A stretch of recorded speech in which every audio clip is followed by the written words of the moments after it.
All right, this is Heather Longoria, and I am here hosting the I Am a New Therapist video blog, video log, vlog, whatever you want to call it. Anyway, I graduated from Center for Neurosomatic Studies in February and realized that even though you learn so much in 18 months, there's an immense amount of information you don't know. And especially once you get out there and practice, then your questions just like multiply exponentially. So I started this series to ask my fellow professionals and fellow therapists for their insights on things. And I figured if I have these questions, other new therapists do too. So tonight I am interviewing Eddy Lugo, who was one of my mentors and teachers at Center for Neurosomatic Studies. And he was also the student supervisor. Is that what it's called for student clinic? Student clinic? Yeah. Supervisor, sure. Yeah. Which meant that during student clinic, Eddy would give us coaching and help us see what we were missing. And one thing that I always appreciated about working with you, Eddy, is that you were really focused on the breath. And like a lot of postural distortions we would see in patients, you would be like, well, look at her feet and hamstrings, and it's all coming from the diaphragm. And I didn't really understand all of it, but the gist of what I got is that breathing is super important. Yeah, absolutely. Yeah. Yeah. And you're assuming, with all the questions that you have, that we have the answers. So yeah. I'm not sure it's fair to assume, but we'll try. You definitely know more than I do, at least. Well, we'll see. So is there anything you want to share about yourself before we get started with my questions? About myself? Not necessarily. Maybe quickly, just because we're going to talk about breath. I wouldn't mind telling you how I came about the way that I think about breath first, if that's okay. Yeah, that's great. I've been a musician for more than 35 years. And for about 30 of those years, it was my prime way of making a living and my prime career.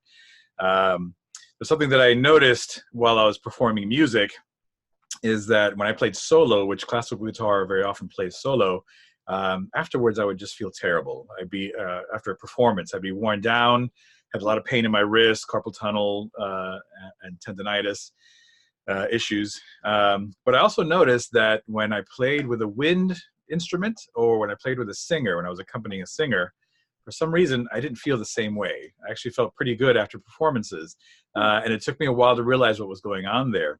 One of the reasons why these wind players liked the way that I accompanied them is that I would mark my music with their breath. In other words, every time they took a phrase, breath, I would take a breath with them. I put it in my music and I would take a breath with them. So I was breathing with every phrase the way a singer would, or the way a woodwind player would. When I was playing solo, I didn't do that. Basically, I was stuck in inhalation.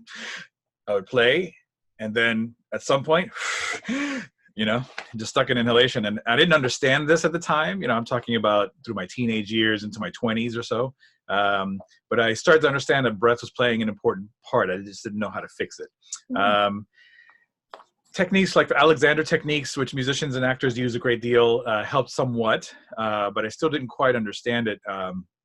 Fast forward, Randy Clark has been my therapist for more than 18, 19 years, known him for a very long time. Randy was working on my forearms for tendonitis, and at that point he had already solved the carpal tunnel issue, but every time I'd play a concert series, I'd get worked on first so I'd feel better. And just casually, I mentioned to him, I almost died in a car accident just a few days ago. And he asked me what happened. I had an anxiety attack, and they run in my family. And it was a full-blown driving in the car anxiety attack. I thought someone had kidnapped my daughter completely, with no evidence whatsoever. It's all in my head. So I mentioned this to Randy, and Randy's like, oh, yeah, it's probably your diaphragm. I'm like, what? You're going to do what? So he worked on my diaphragm, and I trusted him. I'd known him for many, many years, worked on my diaphragm, and I had an anxiety attack on the table. Like, wow. It was the very first time that I ever grabbed his hands and pulled him away from my body. It was, and he wasn't doing it that heavily. It was pretty severe. And I'm like, wow, okay, this is the problem, has something to do with breathing. And so finally studying through, the school through CNS and treating people and thinking about my own breath, I finally came up with the answer for myself. With Randy's work, with controlling my breath,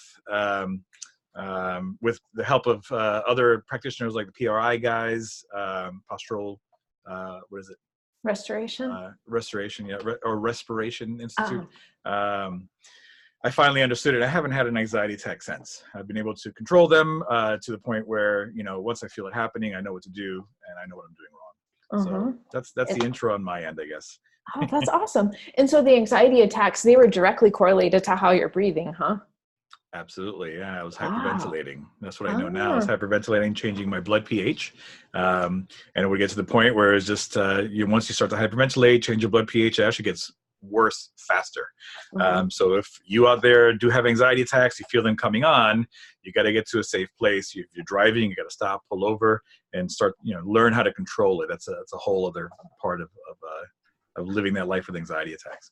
And once you start getting anxiety attacks, they become easier to get. There's something in your brain that just makes it easier to happen. So you got to get control of it as quickly as possible. Oh, interesting. It facilitates, is my guess. The pattern, the brain pattern facilitates. So. Yeah. So you mentioned PRI. Actually, let's start at the beginning. So, why do you think it's so important to assess breath in relation to posture? Like, can you talk about the connection between your breath and the diaphragm and posture in a quick, 30 minutes? In a quick 30 minutes. Let's see, quickly. The diaphragm can be a postural muscle. It can be part of the inner core. And what I often notice is you ask somebody to stand and breathe, and they're like 100% chest breathers, which is incorrect, of course. They lay down on a table, ask them to breathe, and they can breathe through the diaphragm. So what's happening is that when they stand, they're using their diaphragm as a postural muscle. The diaphragm is holding the ribs to the spine, and so the diaphragm is working very hard to keep the posture, keep them up, I should say. So they have to use auxiliary muscles for breathing. Those auxiliary muscles are going to be the scalenes, of course, the erector spinae. They're going to turn their back up this way. They're going to be barrel chested, right? Their ribs are going to expand. So they're using auxiliary muscles to breathe when they're standing because their diaphragm actually is locked in place to actually help them with their posture, which of course is the incorrect thing to do. So I guess part of your question is the assessment portion or treatment portion. What more do you, where do you want to go? Well, I remember, I think it was when I came into PCO at your clinic, and you were talking about how even the diaphragm is tied into the hamstrings, I think. So the way the PRI, I got that from the PRI guys, and I thought that was pretty smart. There's a postural connection between the diaphragm, psoas, and into the hamstring. So the PRI guys do this 90-90 exercise. You can look it up on YouTube. I use it all the time. And basically, it's teaching people how to use their inner core properly and to breathe properly. You actually make the breathing mechanism work properly. So that's a pretty neat exercise, pretty easy to do. Just look it up on YouTube. It's a 90-90 exercise from the PRI guys. Okay. And can you talk a little bit about PRI?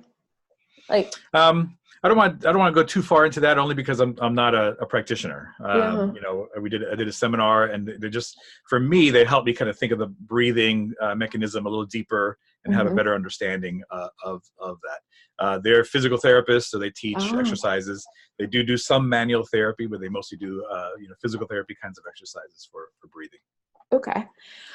So that was interesting that you mentioned you assess breathing and standing, because for some reason I just have never really thought of doing that. I always, when somebody's on the table and I'm working on them, I'll watch where their chest is moving and stuff like that. Right. But that makes a lot of sense that when they're standing. So it's easier for them on the table, so that's where you start. They got to find their diaphragm first, right? They have to know what the muscle is and how it works. So if someone has trouble finding their diaphragm, lay them on the table and have them do it that way. Have them breathe belly, completely belly, and then if they take a deep breath, do chest as well. And once they find the diaphragm, then try it standing. But then they have inner core problems. They have other postural problems that is locking up the diaphragm. So it can be pretty complicated. Yeah. It's just the beginning of the process. Yeah. Go ahead. I was going to say, just in treatment, what I'm looking for in treatment is to unlock the bad pattern that they're in. I'll even touch their anterior scalenes as they breathe. And even if they're belly breathing on the table, their anterior scalenes, get really tight as they breathe. So they're actually using those muscles, their auxiliary muscles, even though you're seeing the diaphragm go up and down. So in treatment, as an NST, Of course, we're going to do our postural assessment, but sometimes that those postural distortions are being driven by a bad breathing pattern. So you got to work on the muscles that are concentric, that are spasmed, but you also have to teach them how to breathe properly, because they're just going to keep coming back over and over again with the same problems over and over again. Telltale signs: barrel chested. They say when I get stressed, I get pain through my neck and my shoulders. I mean, those are auxiliary muscles, right? Auxiliary breathing muscles that they're overusing. So those kinds of ideas, they say they don't deal with stress very well. As soon as they say that, I ask them to take a deep breath, and they're almost always 100% chest breathers. Clear sign that they need to learn how to breathe properly. And they don't believe it at first. They're like, I've been breathing like this all my life. Like, yeah, incorrectly. I tell people if they have access to a baby, someone in their family, and they want to watch a baby breathe, babies breathe perfectly. We learn to breathe incorrectly because we wear pants with belts and we sit as opposed to squatting. You notice that the Eastern cultures are largely fascinated by breathing and inner core. They might use different terms for those systems, but breathing and inner core. For me, like when people talk about qi, the Chinese idea of qi, or the Asian idea of qi, that's in the physical world, that is your inner core. And they're fascinated with this idea of breathing, and they squat instead of sit in chairs. So in the Eastern cultures, at least they have some tools that help them with that breathing mechanism. In the Western culture, people get into yoga and they get into other things that they start to learn that, but it's not part of our everyday culture to think about breath. Well, and I think too, coming from a perspective of a yoga teacher, we teach belly breathing, but I think even a lot of yoga teachers really think that you're breathing with the belly. They don't understand that it's because the diaphragm's descending that it's making the belly expand like that. So yeah. I saw one of the things that I found interesting from the PRI guys is the way they described the relationship of the eccentric and concentric muscles in breathing. And forgive me if I get this a little wrong, you guys got to look this stuff up, but just to give you the lowdown, the way they describe it is that the abdominals and QL actually bring the ribs down to shape the diaphragm into two pistons. So your abdominals and your QLs actually are contracting eccentrically as you breathe in. So they're actually resisting with the eccentric contraction. So it is kind of like that eccentric concentric balance that you would have with biceps and triceps, right? The reciprocal inhibition. So it seems like the diaphragm and the abdominals and QLs actually do this reciprocal inhibition with one another. And so it's actually, I believe, appropriate, and it does work for me in martial arts as well, to actually have your abdominals active, have your QLs active as you inhale. Feel that eccentric contraction as you inhale, and then exhale actively. Most people inhale actively and then relax and just let it out, right? Now they're barrel chested, they're stuck in inhalation essentially. So and also I actually end up sympathetic. Right, so sympathetic versus parasympathetic, exactly. Yeah. So they're using sympathetic, sympathetic nervous system to fire those auxiliary breathing muscles, exactly. And that's part of where the anxiety comes from as well. Yeah. And that makes sense too, because if you just let everything go when you inhaled and your diaphragm descended, there's really no stability in your core then. So it's you have to have something contracted when you inhale to still keep your ribs up off of your pelvis. Correct. Yes, absolutely. I've thought about that a lot. So if you don't do that eccentric concentric relationship, every time you breathe, your rib cage would change, right? So you breathe in and your rib cage would collapse, or your back would take advantage of that. So yeah, there would be this imbalance in posture every time you took a breath. So yeah, absolutely. There's that's a good way to think of it. There's this balance between those two in posture. Yeah. So can you walk me through if you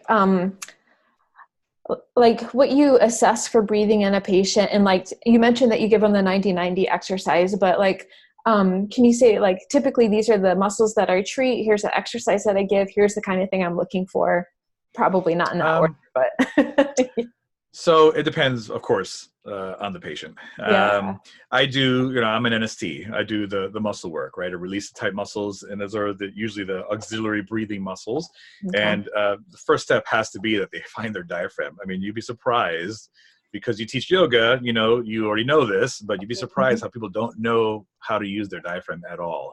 So I'll send them home and say, every hour, right? Don't do this in the car, but every hour, try to belly breathe. Even if you have to lay down, do 5 breaths of belly breathing, and do that for a week or until I see you the next time.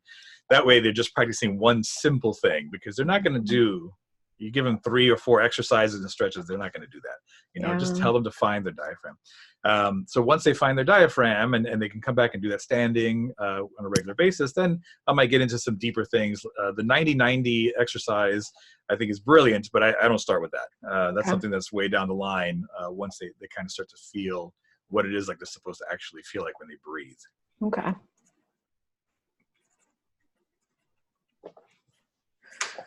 Let's see. And have you found, because I've started to work with my patients a little bit on their breathing, and like you said, trying to get them to help to find their diaphragm and where to breathe, is if they're completely disconnected with that, sometimes it's really hard to get them to realize that they can expand their ribs. So have you found any really good cues or like tactile things that you do to help people realize where they should be breathing more? Yeah, I'll do like a chest compression where I'll hold down, they're supine, and I'll hold down their ribs as they breathe, and they can feel the resistance against my hands because they're trying to breathe with their chest. And I'll have them breathe with the diaphragm, and eventually they'll get it that way. And I'll even do kind of a modification of what we do for the lung treatment, but on both sides simultaneously. I even do those compressions with rhythm and just try to release those muscles in between the rib cage so that they're not so barrel chested. Actually, people love that, whether they're barrel chested or not. They love the feeling, the free feeling they get after that mobilization. So it's kind of like the lung work that we do. I just do it on both sides simultaneously. And I might do the more in-depth lung work that we do as NSTs as well, which does help with barrel chestedness. So the first thing is, if they're barrel chested, they're not going to breathe with a diaphragm. They have to have that released essentially, and work on their erector spinae so that their chest is not bulging out this way. And once you release those muscles, you're probably going to have a lot more success having them activate their diaphragm. I find that most people get it after a few tries. I've never had a complete failure where someone can't find their diaphragm. They do. It's got to be patient. Yeah. And the barrel chestedness comes from the fact that they're using their intercostals to breathe, or what's driving it to be the barrel So the chest? intercostals will contract, expand, and roll the ribs. And that is a big part of it. But I think maybe a bigger part of it is the erector spinae. So if you find somebody that's stuck in inhalation, the next thing they're going to do is use their erector spinae to lift their chest up to get a little more air into their chest. So the erector spinae is what's pulling the chest largely and making them barrel chested. Okay. So I have 2 questions that I have to write down so I don't forget. Okay. Okay. So first one thing I've noticed when people are supine on the table is like, especially I've noticed this a lot more in guys for some reason, but you'll actually see their ribs like poke up out of their abdomen.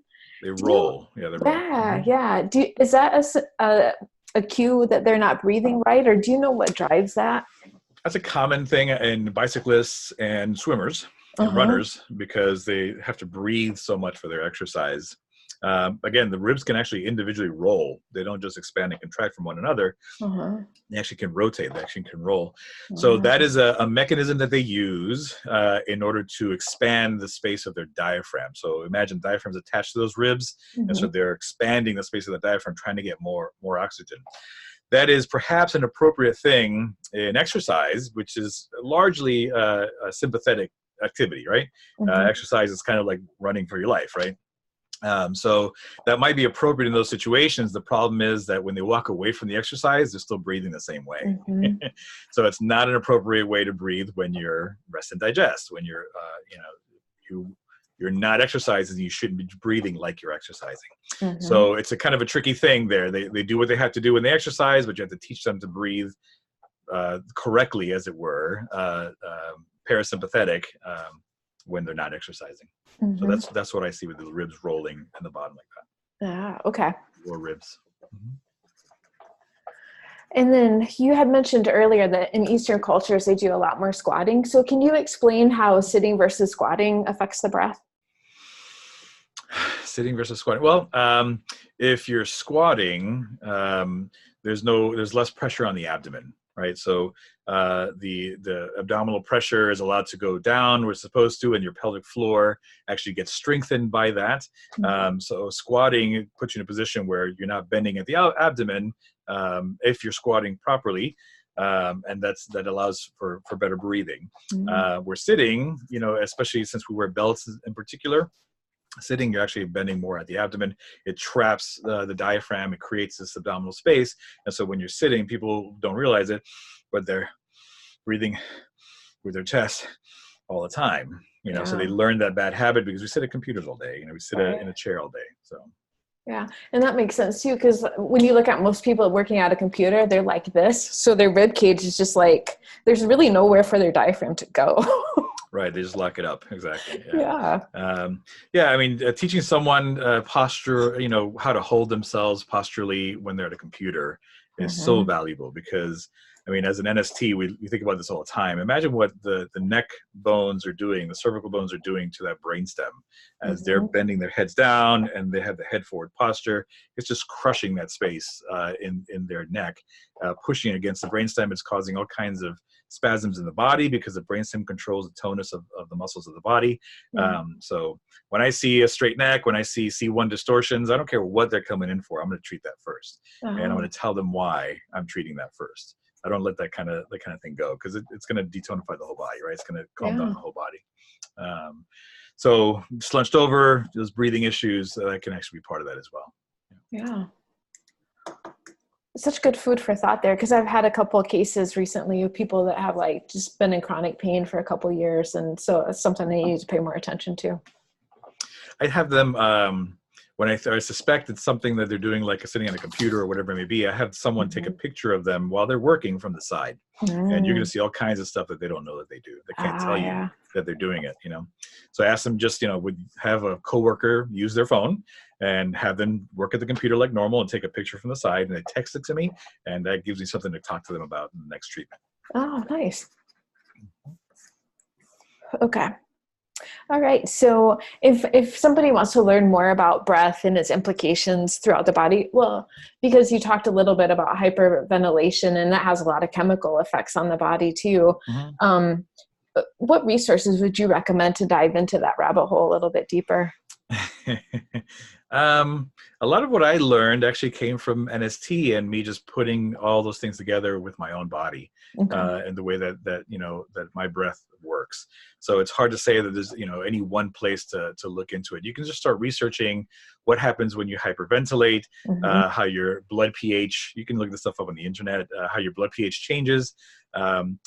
When your blood pH changes, you have an abundance of oxygen because you're hyperventilating, an abundance of oxygen in your blood. And because that pH level has changed, the blood can no longer transfer the nutrients and the oxygen into the cells. So you're eating food and you're breathing oxygen and you're starving and you're drowning. Because the blood can't transfer that into the cells. And that process accelerates and gets worse. So you got to catch it early when you start to have an anxiety attack. So you can just look those kinds of things up to see what that's all about. It takes a good therapist, honestly, to not only do that homework, but to help their patients with that. It's pretty tough for an individual just without any knowledge of anatomy to kind of figure that stuff out on their own. They need help doing that. But they also have to do their homework, right? A good therapist will learn how to encourage them to do their homework. Yeah. Yeah, that's been eye-opening for me because I went to an acupuncturist or something and she gave me low back core exercises for my low back, Yeah. And did I do them? No. So it's really made me think about what I can do with my patients. It's like those little tiny, this is the bare minimum, tiniest thing you can do that's going to help you get better. And then maybe they will do that. One thing, and you build on it. I forget the exact number, but I think it's 75% of people don't do their homework when you give them homework as a therapist. So, I make fun of that, because people will admit to you, nah, I didn't do it. I say, great. So you're going to pay my rent. It's going to be awesome. Right. And they laugh about it, but they also get it, that they're kind of hurting themselves and they're going to keep coming back with the same problems over and over again. Yeah. At some point, just like getting ladies out of heels, I stopped telling women to get out of heels. I just educate them. Look, you Mhm. can wear the heels. They look great. You know, you feel great in them, but they're also causing back pain, and they're doing this to your butt, to your calves, and you have a head forward posture because of it. And I just educate them. Sometimes, eventually, they get tired of all those pain symptoms, and they get themselves out of those heels. Mhm. Because me telling them to get out of the heels, that doesn't work. Yep. So I find the same thing is true with the exercises. Don't beat them up, you know, don't make them feel guilty. Just repetition. You know, learning is repetition, plain and simple. They may Mhm. need to hear it 5, 6, 7 times before it finally clicks. You know, you and I talk about this all the time, so we understand it and we do what we need to do. Yeah. You know, a patient on the table has maybe heard that from you and nobody else. So they Mhm. might need to hear it a few times before they actually start to do it. Be Yeah. patient. Yeah. That makes sense. Mhm. Let's see. I think that was everything on my list. Is there anything else on the breathing topic that you think it's important for people to know or to be aware of? Um, there is a correlation between breathing and inner core. I know that the core conversation is very complicated, and it's another, never mind, half an hour, much more than half an hour. Yeah. Um, but it has to do with the stability of your body. And so I want to encourage people to find a good therapist that understands this, and it's hard to do by yourself. Even therapists need other therapists to help them with this. Learn how to activate your inner core, learn how to breathe properly, and your body will be more efficient. If your body's more efficient, you're not going to hurt yourself. It's not going to go into spasm. You're going to be healthier. Mhm. It's about leverage, right? Posture essentially is about leverage. Anyone that's used a tool, the wrong tool for a job, knows that it makes the job harder. If you have the right tool for a job, you can get the job done. Anybody who's done mechanic work, for example, you get the job done very quickly. You don't destroy the nut that you're trying to untwist. You don't destroy your tool. It's all about leverage, right? The right tool is all about leverage. Well, that's what posture is in your body, right? Having proper inner core activation, having proper breathing pattern, will affect your posture. You'll be more efficient because you'll have proper leverage, and you'll be happier and you'll be healthier. Mm-hmm. Less pain. Yeah, and less pain. Absolutely.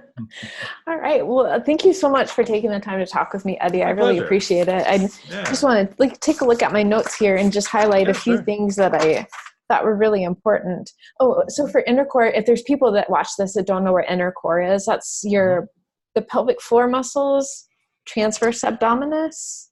I'll let Okay. you go. Yeah. So this, again, you're gonna have to do a little homework, Uh-huh. just to keep it short. But there's an outer core and an inner core. If you go to a gym and they're training your core, they actually mean outer core. It takes someone who really knows what they're talking about to actually say inner core. So someone would say inner core. So the outer core moves your torso. The inner core stabilizes your core, your center, essentially what the Asians call the chi, for example. Yeah. So the musculature, yeah, would be pelvic floor, the muscles on the inside of the hip, psoas, transverse abdominis, multifidi, all those working, and in that order, by the way. Oh. A big problem that therapists, I think, run into with their patients is that they go straight to the multifidi exercise. That is the last thing you do. The Uh-huh. reason why they do that is because they have this cool little tool for it, and they can see it, and the patient can feel it. But you know, if you're just working on multifidi, what you're going to do is cause pretty extreme hip flexion and a lordotic curve. You have to go in that order: pelvic floor, inside of the hip, the musculature inside the hip, including psoas, transverse abdominis, and then multifidi. And if you do it in that order, activate in that order, you're going to have the stability that you're looking for. I think it's dangerous just to do that multifidi exercise by itself. And what does a multifidi exercise?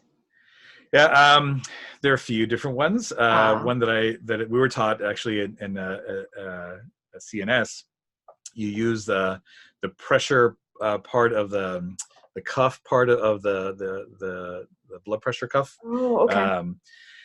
Sphygmometer, help me with that word, sphygmometer, whatever that is. That's a bunch of G's in it, The part yes. that blows up, the part that blows up, you put it, you lay supine and you put it in your lumbar spine, and then you Mm-hmm. look at the pressure and you put pressure on it by reducing the curve of your back, and you try to keep that steady. And then you can press against it. It is a brilliant exercise. You can see it, you can feel it. So therapists go to it right away. It is the last thing you do when you're working on inner core. If you just do that, you're going to increase someone's lordotic curve. You're going to cause high hip flexion. You're going to cause problems just doing that by itself. So Okay. teach people to activate their inner core from the pelvic floor up. And then once they have that all active, including transverse abdominis, where they can keep it on for a long time, activate all that and then do the multifidi exercise. If they can't activate it and hold their inner core, they should not be doing that multi-foot eye exercise, in my opinion. Okay. Okay. All right, cool. Whole other conversation.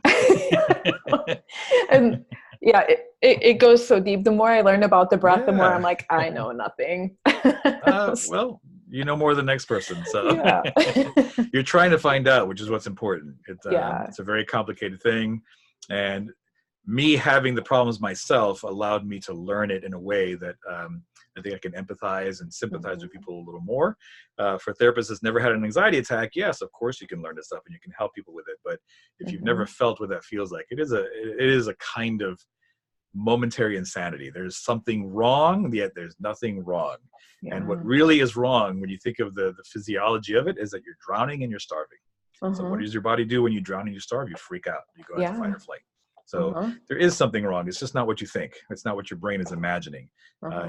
You've changed that pH level from hyperventilating. That's why you breathe into a bag, by the way, because you want to increase your CO2, right? Decrease your oxygen levels. Do it as quickly as possible if you have anxiety attacks. And so, yeah, having that experience actually allows me to communicate with people in I think in a different way. Yeah, right. You've embodied the experience. Yeah, exactly. I've dealt with it and I've fixed it, right? So I've figured out a way of fixing it, and it gives them a little faith that they can fix it also. Yeah, right. All right. Well, thank you a lot for sharing some of the muscular things that can be happening, the postural things, how to start to see those things happening in your patients, and then how to address them. So I really appreciate you taking the time to share what you have learned with us. It was my pleasure. All right. I hope you have a great night, Eddy. Thanks. Thanks. You too. Bye. See ya.